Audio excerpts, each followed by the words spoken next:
The hearing was supposed to be routine. Another day of testimony, another panel of lawmakers, attorneys, and cameras. But nothing was routine when Jasmine Crockett took the mic. She sat poised, eyes steady, voice measured until the interruption. John Roberts leaned forward. He didn't raise his voice. He didn't need to. The weight of his title, Chief Justice of the United States, did the heavy lifting. He looked down from the bench, calm, calculated, and then with a hint of sarcasm so sharp it cut the air, perhaps representative. Crockett would benefit from a refresher on the Constitution. The chamber stilled.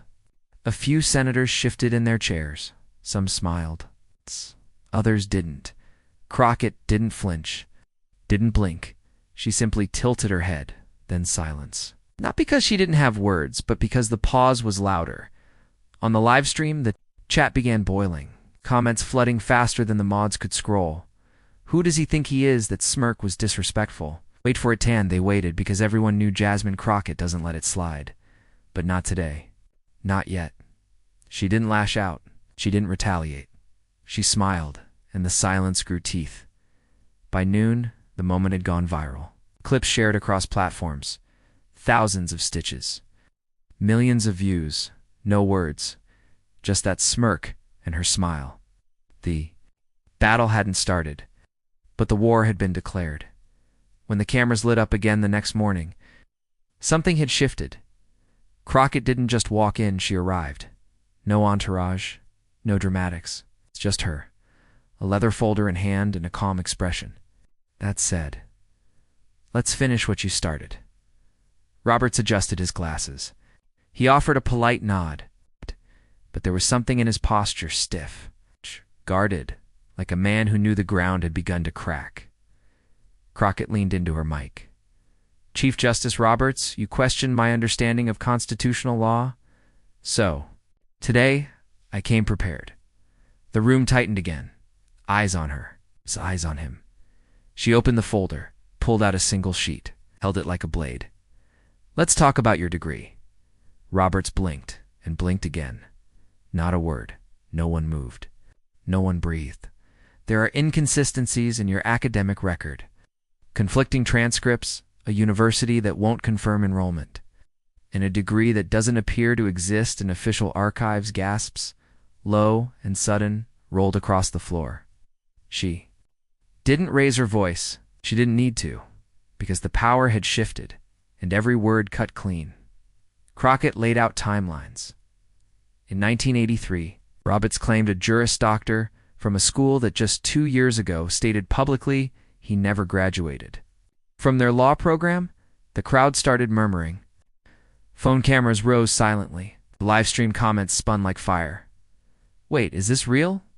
No way she's coming with receipts. And then came the document, signed by a university registrar, dated, stamped, clear, no record of graduation. Roberts looked. Dom pressed his lips, folded his hands. But he didn't speak. One senator cleared his throat, hoping to cut the tension, but it only made the silence louder. Crockett slid another sheet forward. Here's a copy of the biography you provided when nominated to the bench. It lists a law degree from a school that disavows any affiliation. And still he said nothing.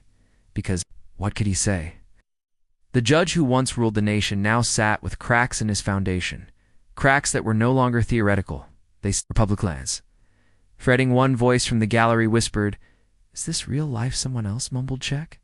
The timestamp this is going viral. By the time Crockett returned to her seat, the room had changed. So had the country. This wasn't about a personal grudge or courtroom games. This was bigger because if the highest judge in the land built his legacy on a lie, what else had been compromised? Legal pundits scrambled onto CNN, MSNBC, and YouTube Live. Panels. Clips of Crockett's words played back-to-back across every major feed.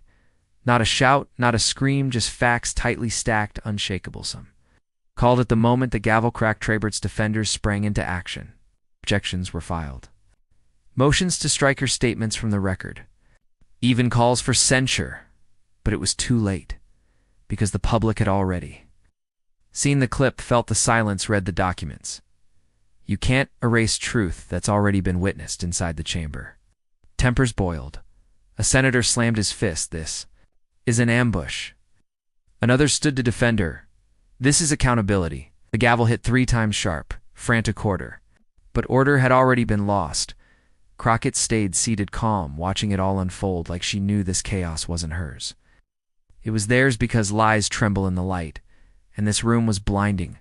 Robert stayed seated, too stone-faced, but his hands.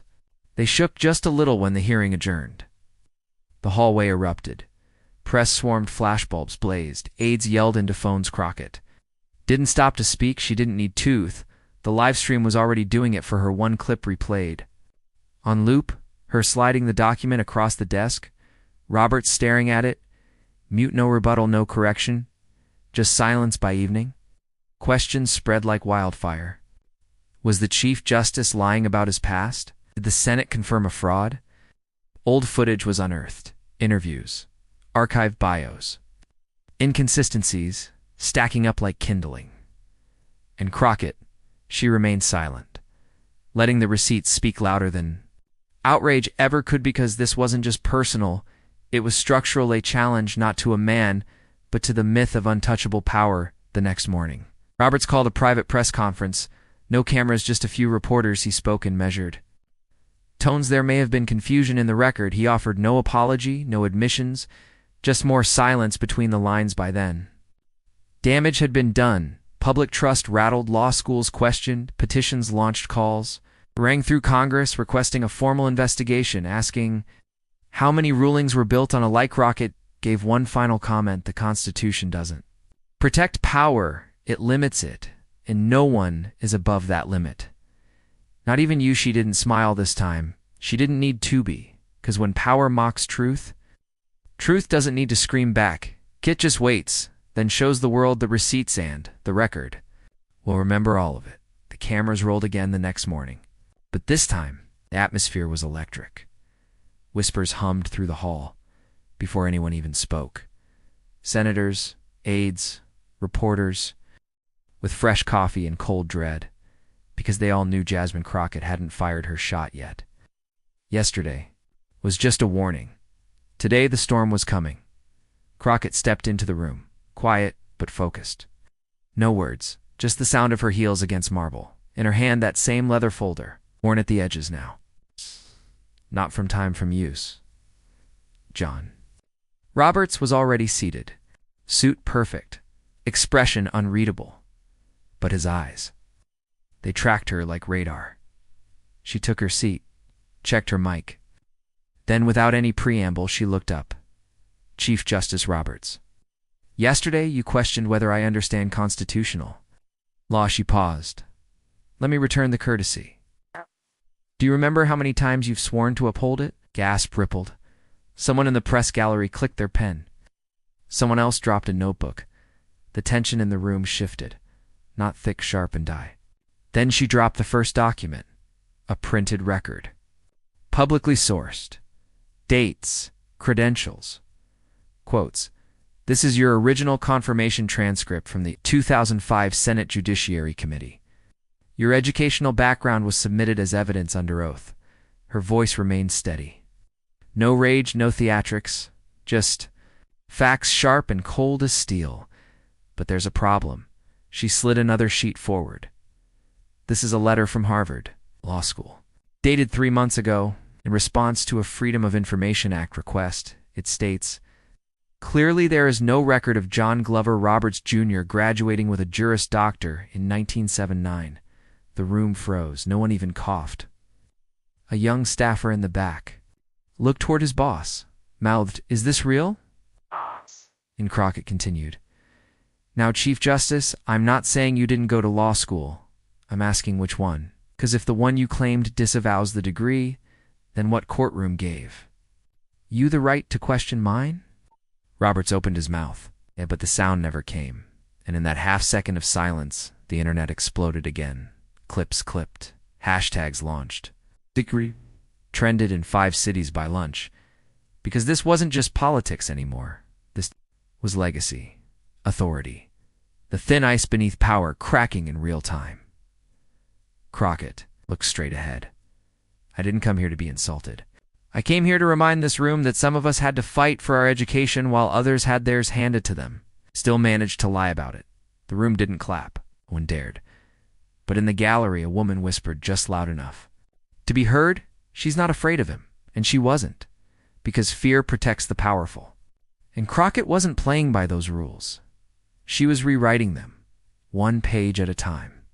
The chamber didn't breathe.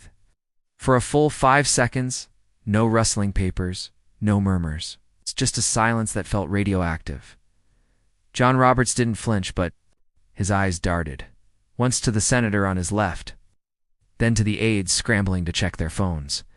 The screen on the wall behind him flickered. The live stream was still rolling, still public, still recording every twitch, every pause.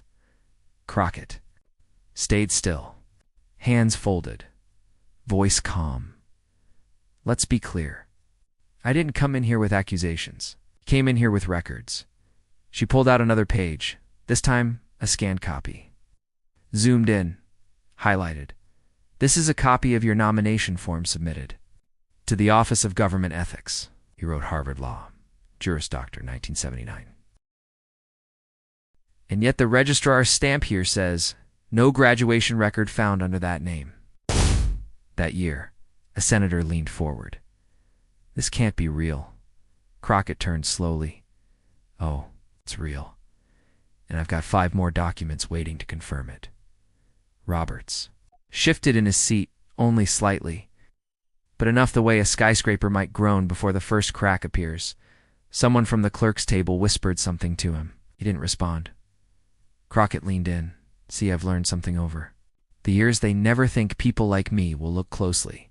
They assume we'll be too intimidated to challenge the robe. But I wasn't raised to bow. I was raised to verify. She placed a final folder on the table, heavier than the rest. Inside this, timeline.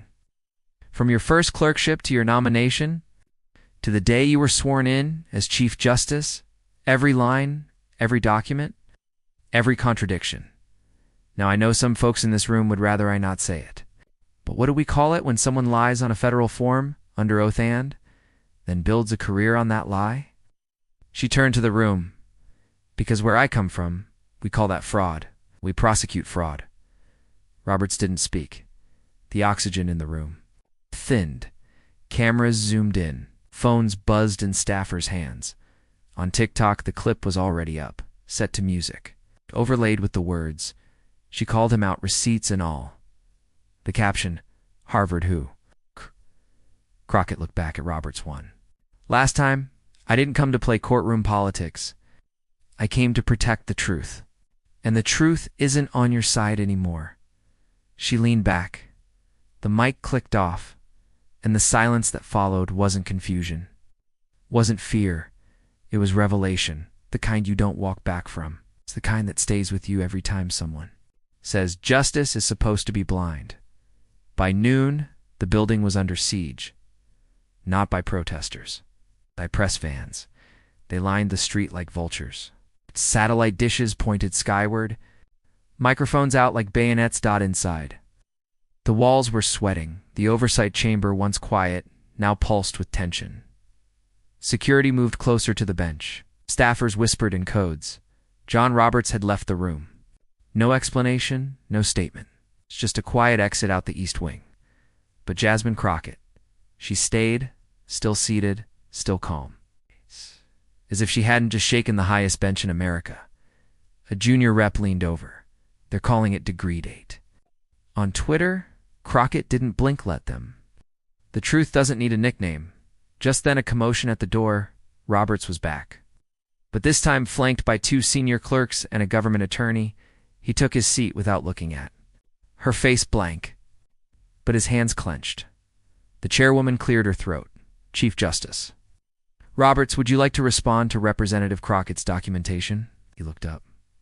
Briefly, I will not entertain conspiracy theories. A record speaks for itself. Crockett didn't flinch, then let the record speak, out loud. On camera, she tapped the folder again. You claim these documents are false? Fine, then refute them right here, right now. Roberts paused. No comment. She leaned in. That's not how this works. Chief Justice, not today. You made this personal when you questioned my intelligence. Now the floor is yours. Show us the proof. Admit the silence means something. A ripple rolled through the gallery. Reporters scribbled like mad. One gasped, he's not denying. It Roberts inhaled sharply. I will issue a formal response through the proper legal channels. Crockett raised an eyebrow. Interesting choice. Legal channels. Not academic ones. Not your alma mater. Just the route where your power still holds weight. She stood, slow. I'm not afraid of a response, but America deserves one. Because when the top judge of this nation is afraid to answer a yes or no question, the silence sounds a lot like guilt. The room erupted, not in applause, but in motion. Phones out, emails flying, headlines writing themselves, breaking.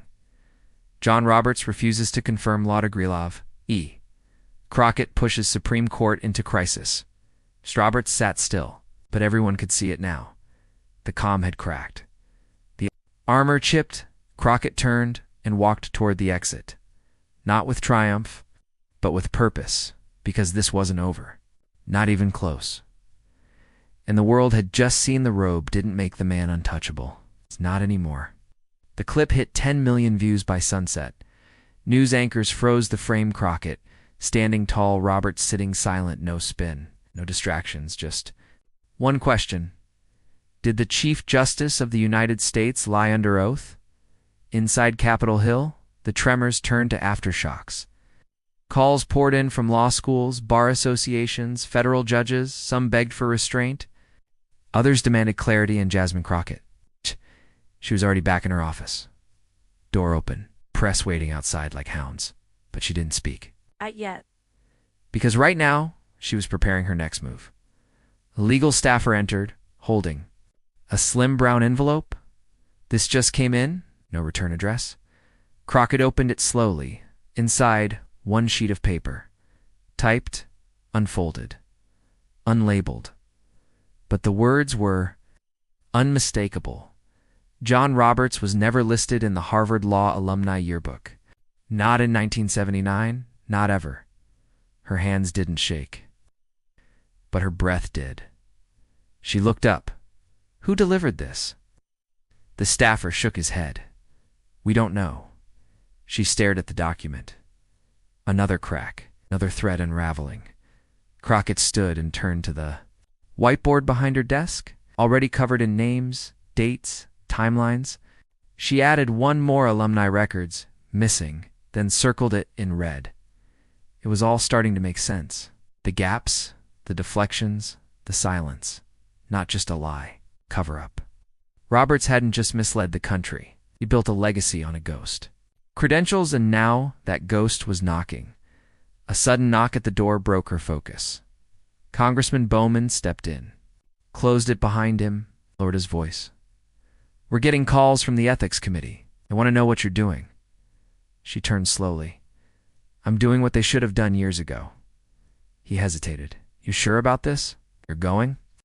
After the most powerful man in American law? Crockett looked him dead in the eye. No, I'm going after the truth, and if he happens to be standing in the way, I'll have to move. Outside, reporters pressed their cameras to the glass. Inside, Crockett picked up the folder again. The story wasn't just alive, it was evolving. No longer about one woman and one insult. This was about the foundation of justice itself, and whether anyone, even the man in the highest robe, could stand above the truth. The next morning, Washington woke up to a storm, not of weather, of reckoning. Every major outlet had it above the fold. Front page photos. Crockett mid-sentence. Roberts mid-blink. Crockett versus the court.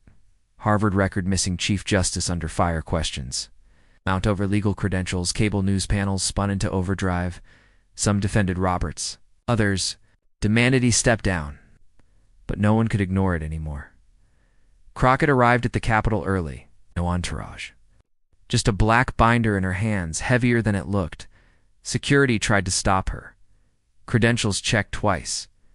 3 more armed guards than usual at the judiciary doors. Inside, The mood had shifted. No one smiled. No one spoke. The power dynamics had been scrambled. She took her seat center row. The chairwoman cleared her throat. This emergency hearing has been called in response to growing public concern. Representative Crockett has submitted new documentation. Roberts was already seated, expression locked.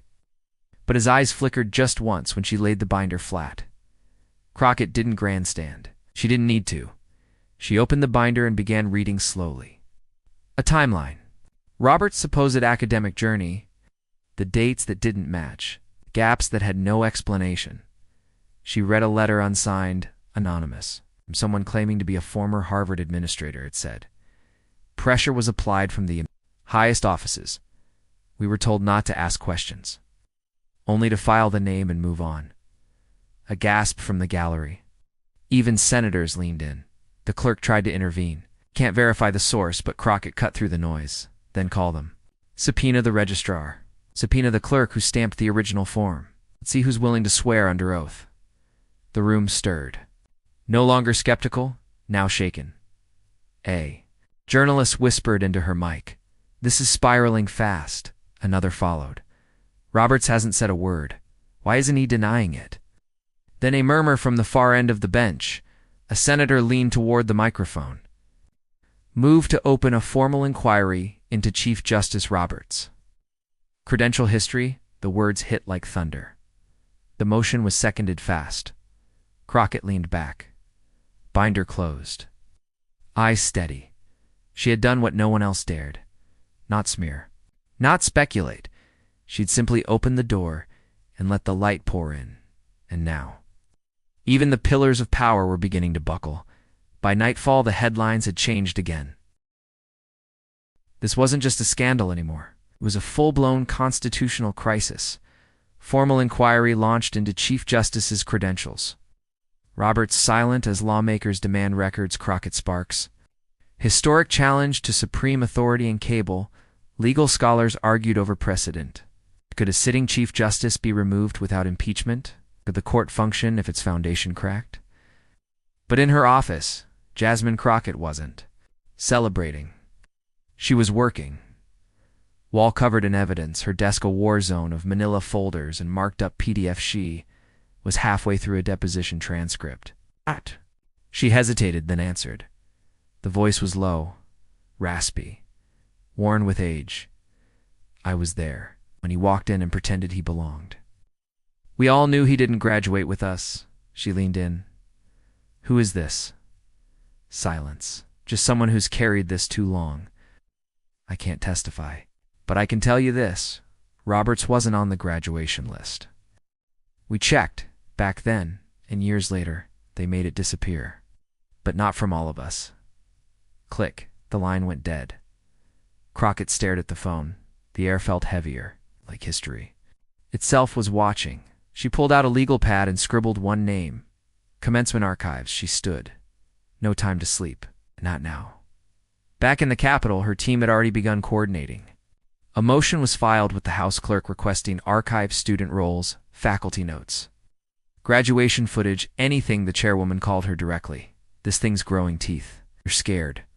Crockett's voice was even. They should be, because this wasn't about her anymore. It wasn't even about Roberts. It was about the law itself, whether it could be trusted, not just enforced. The live stream chat was unhinged. If this is true, every ruling he ever signed is stained. This is bigger than Watergate. Crockett is doing what no one else had the spine to do. She scrolled in silence. Not with pride. With pressure, because one wrong move, one bad fact, could cost her everything. But truth doesn't shake under pressure. It's only lies do. And this lie. It was beginning to tremble. The hearing chamber was packed. Not with spectators, but with consequence. 3 federal investigators sat in the front row, 2 ethics officers behind them, and 1 very pale Roberts attorney by the side exit. Jasmine Crockett entered calmly, binder in hand, but her presence thundered. No need for theatrics now. The facts had become the fire. She stepped to the microphone, paused, looked directly at Roberts, then opened the final folder. We've obtained footage from the 1979 Harvard Law commencement. It's provided by a retired AV technician, digitized last week, stored in a mislabeled box. The screen behind her, flickered old tape. Grainy, but clear enough. Names called. Faces passing. Gowns swaying in the Boston breeze. No Roberts. The audience leaned forward. Senators narrowed their eyes. Crockett didn't look at the screen. She looked at the man seated 15 feet away, then played another clip. This one an interview from 1986 local TV. Young Roberts. Rising lawyer, the interviewer asked. So Harvard Law, that's impressive. What was your graduating class like? He laughed, stammered. Honestly, I don't really remember the ceremony. It was chaotic. The video froze on his uneasy smile. Back in the chamber's silence, then Crockett spoke. Each word cold and sharp. That's because he wasn't there. Because he never graduated. A rustle swept through the room. One senator whispered to another. An aide rushed out the side door, phone pressed to her ear. Roberts finally shifted. The first time all day, his mouth tightened. Hands gripped the armrests. Crockett continued. And yet for decades, this man has ruled over every corner of American law. Sentenced lives. Struck legislation. Decided elections. All while hiding behind a degree. He never earned gasps, murmurs. One man stood up, then sat right back down, stunned. The chairwoman finally spoke. Do you have proof that he deliberately concealed this? Crockett nodded. We do. Email correspondence between his staff and Harvard's press office, instructing them to destroy outdated alumni lists from the 70s. 6 weeks before his confirmation hearings, the room erupted, not in shouting and realization. This wasn't a crack, it was a collapse, and Jasmine Crockett. She didn't flinch because the moment wasn't about exposing a man. It was about exposing a myth, the machinery that kept it alive. The fallout hit. Like a hammer, CNN cut into programming. MSNBC ran it on loop. Even Fox couldn't spin it fast enough. Fake degree? Justice Roberts faces historic challenge. Jasmine Crockett, from congresswoman to constitutional earthquake. The Supreme Court issued a brief statement, carefully worded, thin as tissue paper. They promised to review the documentation internally, but no one was buying it. Protesters lined the court's steps by sunrise, robes burned in effigy. Signs waved like battle flags. We believed a lie. Remove the robe. Thank you, Crockett. Inside the Capitol, a vote was brewing. The inquiry had moved fast to fast for comfort. But truth didn't wait for decorum. Crockett sat in a smaller hearing room now, just her, and 24 colleagues. No cameras, no press. The doors were shut. This was the phase no one ever sees the pressure. Chamber. Where power tries to talk truth down, a senior representative leaned in, voice low. Measured, you could stop this now. Call it a misunderstanding. Let him resign quietly. Crockett didn't blink. And what happens to the rulings he signed? The lives changed by decisions that were never legally his to make. We don't erase that with silence. Another tried the guilt angle. You're shaking the foundations, Jasmine. This could fracture the court. She stood. Maybe it needs to fracture. If it was built on fiction, let it break. That's not chaos. That's clarity. The room was quiet, not because they agreed, but because they knew she wouldn't bend. Later that evening, a copy of her full report leaked. Online forums caught fire. Legal TikTok exploded. Clips from the hearing were stitched with captions like, "She destroyed him with facts. This is how you hold power accountable," and in the live stream chat of a major political podcast. One comment soared to the top. She didn't just call him out, she rewrote the rules. But in her office, Jasmine Crockett didn't celebrate. She stared at a printed letter on her desk, signed by 3 current Supreme Court justices requesting a private meeting. No staff, no cameras, just them. And her. She folded the paper, slipped it back into the envelope. They were coming, not to intimidate, not to threaten, but because the court had felt something it hadn't in years. Fear. The marble hallway echoed with every step. Jasmine Crockett walked alone. No aides, no cameras. Just the envelope in her hand and history on her shoulders. A capital. Staffer opened the door, inside a private room. Dark mahogany walls. No nameplates. No flags. 3 Supreme Court justices sat waiting. One leaned forward. "Thank you for coming." She didn't sit. "Did you read the report?" The eldest justice nodded slowly, hands clasped, voice careful. "We did. We agree this can't be ignored." The youngest among them looked down, ashamed. It never should have come to this. We all trusted him, even when things didn't add up. Crockett stepped closer. "You didn't just trust him. You protected him. And by doing that, you betrayed the very institution you serve." The room fell silent. No one argued. No one deflected. The truth had made liars quiet. Finally, the eldest justice spoke again. "There's precedent for internal recusal, for invoking ethical separation.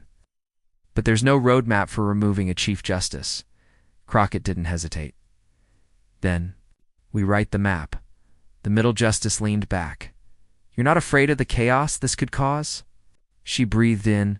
"The chaos is already here. It's just been hidden behind robes in Latin." That landed like thunder. No reply. The justices exchanged looks, were prepared to issue a statement. A joint acknowledgement of the irregularity. "But we will not lead the charge. It must come from Congress." She nodded. "Then we'll finish what we started." One of them stood, slowly extended a hand. Not to negotiate. To yield. "Thank you for holding us accountable when we forgot how." She shook his hand, firm, unforgiving. When she left that room, she didn't just carry a promise. She carried a signal that even the highest seats could be humbled. That law, when wielded with courage, was more powerful than legacy. Outside the building, crowd had gathered. Reporters, supporters, skeptics. Phones pointed at her like arrows. But she didn't flinch. One shouted, "Is it true? Will Roberts be removed?" She paused at the top of the steps, looked directly into the camera. "This isn't about one man. It's about the lie we all let grow. Now we rip it out." And the crowd exploded. The House chamber was packed wall to wall. Not with ceremony, but with purpose. Cameras rolled. Lenses zoomed in. Every network live. Every feed locked on one seat. Jasmine Crockett stood. No script. No teleprompter. Just a worn folder in her hand and the truth ready on her tongue. She walked to the microphone, let the silence stretch, then spoke. "For decades, John Roberts has presided over our highest court, with authority, with finality. What we believed was legitimacy." She opened the folder, but that belief was a myth. The chamber shifted. Even those who doubted her sat straighter now. The documents don't lie. The footage doesn't lie. The cover-up doesn't lie. She held up the forged degree. "But he did." Gasps. One congressman dropped his pen. Another covered her mouth. This wasn't speculation anymore. It was betrayal in ink. Crockett's voice didn't waver. "What does it say? About us, if we let this stand?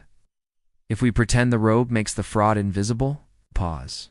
"It says justice only matters until it's inconvenient." No one moved. Even the speaker remained frozen. She stepped back. "This chamber has removed presidents. It has tried its own. It has buried its mistakes in speeches and ceremonies. But today we do not bury. We unearth." Applause erupted, raw, uneasy, honest. Not everyone clapped, but no one dared interrupt. She sat. And the speaker rose. A gavel fell. Debate opened, and for the next 6 hours, America watched itself argue with its own reflection. Clips spread online like wildfire. Roberts under fire. Is the robe bulletproof? Crockett makes history again. The court crumbles from within. Outside, people gathered with candles, not in protest, but in mourning for the illusion they'd once trusted. And inside, one thing became clear. Jasmine Crockett hadn't come to play politics. She'd come to strip power of its mask and force it to stare into the mirror. The vote was scheduled for noon. But by 11:42 a.m., the tension was already unbearable. Reporters lined the Capitol steps. Live streams ticked past 1 million viewers. TikTok, Twitter. Even Reddit flooded with one question: would Congress remove a sitting Chief Justice? Inside, the chamber was silent. For once, no crosstalk. No smirks, no grandstanding. Only the clerk's voice calling names. One by one. Each response hung heavy in the air. Ayes, nays, a few cowards whispered present. Jasmine Crockett didn't flinch. Her vote rang out like a bell. The last name was called. Then the pause. 20 seconds of breathless waiting. It felt like 20 years. The speaker stood by a vote of 276 to 157. The resolution passes. Chief Justice John Roberts is hereby referred for immediate judicial removal proceedings. Gasps broke the stillness. Applause followed, then shouting. A full split down the room. Outside it was a riot of sound. Cheers, cries, some on their knees. Others throwing fists into the sky. A camera caught Crockett slipping out a side corridor. No speech, no grand exit, just her walking quietly. No folder, no notes. Only a worn-out staffer jogging to keep up. You just made history. Mom, she didn't slow down. No, we just corrected it. Later that night, a single headline dominated every screen. Robe falls, truth stands, the Crockett era begins. But Jasmine wasn't watching. She sat alone in her apartment. Shoes off, TV off, phone face down, just a small notebook in her lap. A blank page. A single sentence written at the top: truth only matters when someone's willing to bleed for it. And beneath, that her pen paused because for the first time in a long time, power had blinked, and the people had seen it.